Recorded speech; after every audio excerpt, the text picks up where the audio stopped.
শুভ দুপুর বন্ধু। আজকে আমার নিরামিষের পদ, আজকে নিরামিষের দিন, আজকে নিরামিষ খাই আমি, তাই তোমাদের সঙ্গে শেয়ার করছি। দেখো আজকে কী কী রান্না করলাম। সাদা ভাত দিয়েছি, আর একটা লঙ্কা নিয়েছি, আর এখানে করেছি তোমার শাপলা, আর পাঁপড় ভাজা দিয়েছি। কারণ পাঁপড় ভাজাটা ডাল দিয়ে খাবো।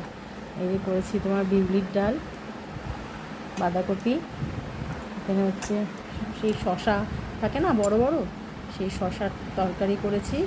এটা ফুলকপি দিয়ে সোয়াবিনের তরকারি, এটা ছেলের জন্য বেড়েছিলাম তাই এটা রাখলাম। দেখো আজকে আমার এই রেসিপি, পাঁপড় ভাজা, শাপলা, ডাল করেছি, সোয়াবিন ফুলকপির তরকারি করেছি, আর ওই বড় বড় শশার তরকারি, আর বাঁধাকপি।